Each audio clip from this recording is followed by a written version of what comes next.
Good afternoon and welcome to the second week of 8U practices out of 10. This week we will continue with the theme of fundamentals and games. As always, check your equipment needed. These first couple practices don't need goalies. Also, we're still on the 3x3 nets when we're shooting, if possible. And you can continue with any sort of stick stringing ahead of time, especially if you had a lot of problems the first practice there with people's sticks being messed up. Ideally, you've communicated that in an email or something ahead of time. Uh, just same reminders as always about the athletic position and phases of movement. And further, the main kind of aspect of this practice will have to do with passing, catching, and shooting. And if you want to look into more detail on that, you can click on this link in the email that was sent to you. We will add static stretching at the end this week as well. So there's a routine that can also be found at this link here. We like to have routines established for these younger groups, especially. And so everybody's coming in to center floor to start, having our land acknowledgement as always, and then maybe getting into a little discussion on hard work and perseverance in terms of we will be introducing some running at the end of this practice. So, that's a part of the game as well. And perseverance in that, you might have difficulty with the skills and persisting through that. And, it's okay to be making mistakes. Everybody's in a kind of a learning environment here. It's also not bad to rehash on the skills learned in the previous practice with some questions about what they remember of what they learned, and that should tie in as well into what we do today because there are some sort of basic progressions from last practice. So, lastly, for team morale, bringing everybody in to touch sticks in the middle for a team cheer and then break out. Perhaps COVID related, you might want to avoid that for the time being, but in future years, if you're watching this. So getting into the first drill. So just like last practice, we had them run around the outside to start, but it was without balls. So this time we're going to be running with balls. And so that's emphasizing one of the hardest fundamentals I mentioned to teach, which is cradling. So getting them right into cradling the ball again, give them a little reminder. But there may be a few people who aren't actually cradling the ball in this. So maybe after the first lap, stop it, identify, the cradle, like who needs help with the cradling, send them back the other way. And, basically one lap in each direction kind of to warm up. Then we kind of bring it into half of the floor here. And this time, again, we're doing the follow the stick drill of the coach, but with balls this time. And what we want to emphasize is keeping the ball up in the triple threat position as we work through the different footwork patterns, side shuffle, back pedal, running forward with our stick in the air. So, so we'll do that for a good 45 seconds, get them to feel again what it might feel like in a shift. And then we're kind of partnering up from there. And we're getting into loose balls back and forth, attacking the ball. So last practice, it was kind of static, dynamic, loose balls. And this is even more dynamic in that we never want you to stand and wait for this ball as it is rolled across to you. We want to cut it off, get our body in front of it, run to it straight on, not reaching with our arms, and get this ball. So that's kind of variation number one for about 2 minutes after a little demo in the beginning. And then what we're going to do is give a loose ball to our partner. So have the partner scoop it, and they're going to essentially run around their partner, cradle the ball, protect the ball, bring it back to where they started. Then they would roll it to their partner the other way, and repeating so on and so forth. Staying in the partner theme, we would here, I'm thinking probably we'll do this long pass last. So starting in the bottom, we would start with just the passer this time, taking a short run and then passing the ball. If you recall last practice, both players were basically stationary. And so now we want them to take a little short run, just the passer only for now, and passing to the partner across from them. They're, 10, 15 meters apart. And after that, we'll move to just the receiver of the pass running towards the ball. This is going to require even more soft hands. If you recall the catching an egg example from last practice, this is going to be even more necessary for the, otherwise the ball is going to just hit the stick and bounce out if you don't really absorb it. So a little bit more of a lesson on that. And then what we'll do is we'll back them up even further, have both players take a short run towards each other, which is really best practice in passing, where both passer and receiver are kind of making that lane and making it a short pass if possible. We want to avoid really long passes where possible in this game. But there is situations where we do need it for 8-year-olds to make a pass from one side to the other. How they're going to be able to get that power behind that pass is often with like a short little run helps, but even a crow hop. And so we're going to get into shooting a lot here today. And this is a nice little warm up for the next drill, which is just going to be people practicing their shot against the boards. And so shooting, well, set shooting is one type of shooting where you basically are perpendicular to the boards, take a side shuffle, and then take your shot.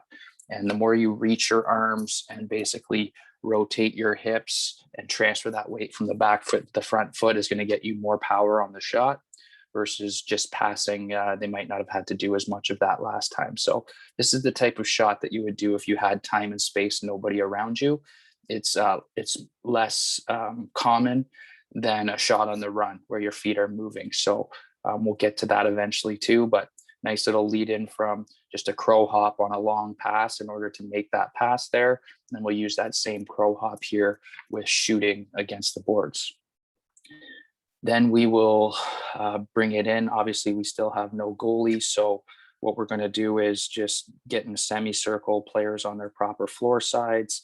And pretty much all at once, we're going to crow hop and then shoot on the net. And we're trying to essentially get more shots hitting the net than the time before. Within this, again, proper floor side, we'd be teaching that to the kids, what that means, staying with your stick to the middle as much as possible. Lefties are always on this side of the floor. Righties are always on this side of the floor. And the prime scoring area is the area where they want to shoot from, which is 45 degrees off the post, kind of a semicircle over to the other shooter position over here. We call this area the shooter position. And also we would cut in on a 45 here to define the area where we would always want to shoot, never thinking about passing when they're in that area. So try to hammer that point home. If you do have a lot of players, you might have people taking shots from a bad angle. And, you know, for the purpose of this drill, maybe that's okay. Otherwise, you might even line them up like you can see down here at the different kind of points of the floor, and particularly these ones that are within the prime scoring area. So after we do the set shooting, we then basically are now going to practice this shot on the run. And so this is how we have them oriented here. It's just one player, then the next player, then the next player, then the next player, then the next player, either clockwise or counterclockwise, and just making sure that the feet never stop moving as they shoot the ball. So maybe a little more difficult for some people, but that's kind of, again, the shot that we use most often in a game where somebody's chasing you and you don't have time to really step in a shot per se. But if you're in the prime scoring area, we pull the trigger, as you know. So after that, we're going to tire them out with a little game, sticking to our fun and games kind of piece. The last 3 drills, or the next 3 drills, I should say, other than the cardio bout at the end, is going to be kind of games incorporating some of the things we've done this practice. So here we are cradling through the pylons, touching the end boards and sprinting all the way back and kind of sitting down when you're done. First group done wins. You might, if you have an odd number of players, have to have somebody go twice on either team. But yeah, just a race, maybe 2, depending on numbers, to kind of just tire them out again. Where now in this next shooting relay race, up to 10, we're doing it while we're tired now. And the mechanics seem to break down at that point, but that's okay. It's another lesson to be learned for these kids. And it's just lefties versus righties shooting behind a cone that's roughly 10 to 12 meters back from the net. And first team to basically hit the net 10 times wins. So maybe a best 2 out of 3 series or something along those lines, depending on time. And you can even go to, well, no, in this one, we're asking for a set shot only here. So, I mean, if you do have time, you might do shot on the run as well, but could be something we revisit in another practice as well. And kind of a little cool down from that, we have just this lax darts game where we can, um, it depends on how many coaches we have, but if we have enough coaches, we can place a garbage can right in the middle, and basically players are in a free for all, getting loose balls and then coming up to this designated line. And as they get a loose ball, they can come up and shoot it. So there's a little competitive action to actually obtain a loose ball here. And then once you get it, you're basically playing until the first person gets the ball in the garbage can. If you're lacking coaches, you might want to move the garbage can down here by the crease. And that way, when players are passing balls, they're going to hit the end here and bounce back, and a little bit less work for the coaches. But I find this can be fun to have the coaches here and just kind of shagging those balls and throwing them back and making a fun connection with the players. But the last thing we have here is what we call the rabbit run, and we're going to stick with the theme of doing it with balls for cradling purposes, and being able to hold the ball and run, especially at this age, without dropping it is an important skill. So what we do is we just have the last person in line runs to the front of the line. Everybody else is kind of jogging at a light pace, like really, really, really slow jog, but nobody walking type deal. And keep running to the front of the line. We're moving around the outside. We want to teach them not to cut corners, which is another kind of life lesson. And yeah, we're going for about 3 minutes, 3.5 minutes one way, 3.5 minutes the other way, and or 3 and 3, I should say, with this 1 minute discussion on the importance of fitness. Often I'm doing it while they're running. Sometimes you can do it at the end or even at the beginning, kind of as a prelude. So up to you, but I think it's important to make the point that this is a running sport. And so, you know, um, 5 to 7 minutes of running never hurt anyone. I think the parents will be happy about that too, that you're going to tire the kids out. So, again, finishing with a pretty heavy run like this, it's a great opportunity to introduce static stretching. So we pull it into center floor for a cool down after the run, maybe walk it out for the last lap or whatnot, bring it in. And then the idea here is a little bit of engagement with the players. Show us any static stretches. Do you know the difference between a dynamic and static stretch? And so those are a couple lessons that can be learned there. Finally finishing with the team cheer and something positive to lead us into next practice. So that's it for 8U practice 2. Thanks for tuning in, and we'll see you next week for practice 3.